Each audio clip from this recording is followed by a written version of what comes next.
Ikalabing-apat ng Agosto, taong 1945. Nalaman na ng mundo ang pagsuko ng mga Hapones sa ikalawang digbaang pandaigdig na tinatawag ngayon bilang ang VJ Day o ang Victory in Japan Day, na magkatambal na ginugunita kasama ang formal na paglagda ng Hapon ng kanilang pagsuko sa ikalawa ng Setyembre. At pareho itong itinuturing bilang isa sa mga pangyayari na tuluyan ng tinapos ang gyera. Pinagpasyahan ito ng bansa nang masaksihan nila ang paggamit ng pinaka-nakakatakot na armas laban sa kanila sa panahong iyon, ang dalawang bombang atomiko na ibinagsak sa Hiroshima at Nagasaki sa ika-6 at ika-9 ng Agosto.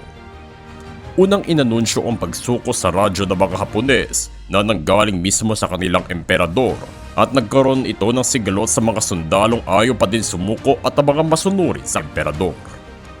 Sa kabilang dako naman, inanunsyo ni US President Harry Truman ang balita sa mga mamamayan ng Estados Unidos na naging dahilan upang ipagbunyi ito sa kabuuan ng bansa bilang pagtatapos ng taong-taong madugong labanan at paghihirap.